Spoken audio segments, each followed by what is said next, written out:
Title: The Sunnah of Wudu, washing the feet up to the ankles. Assalamu alaikum, dear brothers and sisters.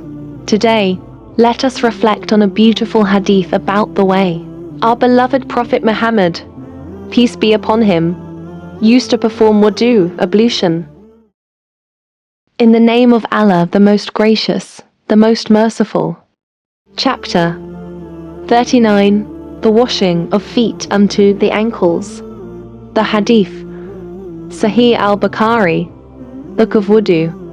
Narrated Amr: My father saw Amr bin Abi Hazan asking Abdullah bin Zayd about the ablution of the Prophet, peace be upon him. Abdullah bin Zayd asked for an earthenware pot containing water, and in front of them performed ablution like that of the Prophet, peace be upon him. He poured water from the pot over his hand and washed his hands thrice. Then he put his hands in the pot and rinsed his mouth and washed his nose by putting water in it and then blowing it out with 3 handfuls of water. Again he put his hand in the water and washed his face thrice and washed his forearms up to the elbows twice, and then put his hands in the water and then passed them over his head by bringing them to the front and then to the rear of the head once, and then he washed his feet up to the ankles.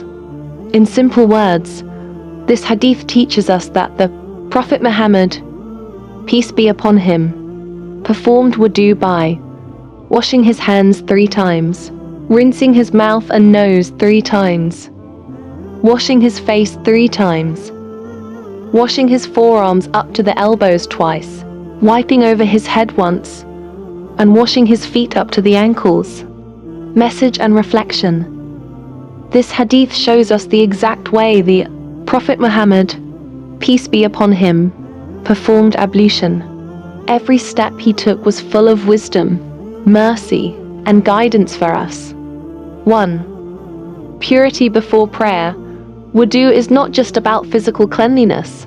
It is about preparing our body and soul to stand before Allah.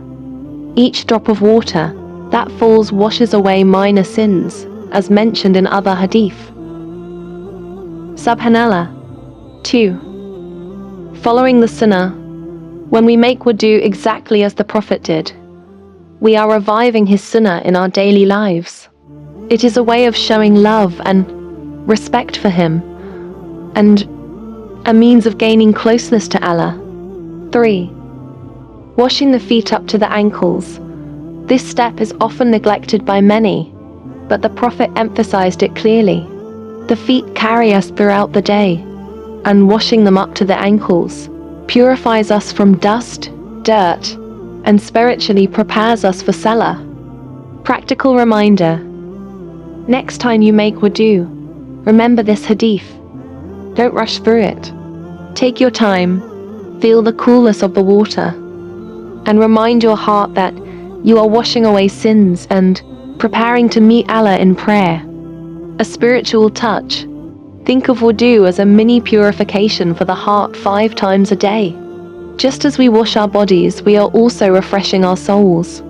The Prophet, peace be upon him, told us that on the Day of Judgment, his ummah will be recognized by the shining brightness on their faces, hands, and feet, the parts washed during wudu. Imagine being recognized by your Prophet just because of your ablution. What a beautiful honor. So, my dear brothers and sisters, let us not take wudu lightly. Let's try to follow the Sunnah step by step, just as our beloved Prophet did. In every drop of water there is barakah, forgiveness, and light. May Allah grant us the ability to perfect our wudu, revive the Sunnah, and earn His pleasure. Ameen. If this reminder touched your heart, don't forget to like, share, and subscribe to this channel, so together we can spread the beauty of Islam and the Sunnah of our beloved Prophet Muhammad, peace be upon him. Until the next video, stay healthy, stay blessed, and stay smiling, because smiling is Sunnah. Wa wassalamu alaikum wa rahmatullahi wa barakatuh.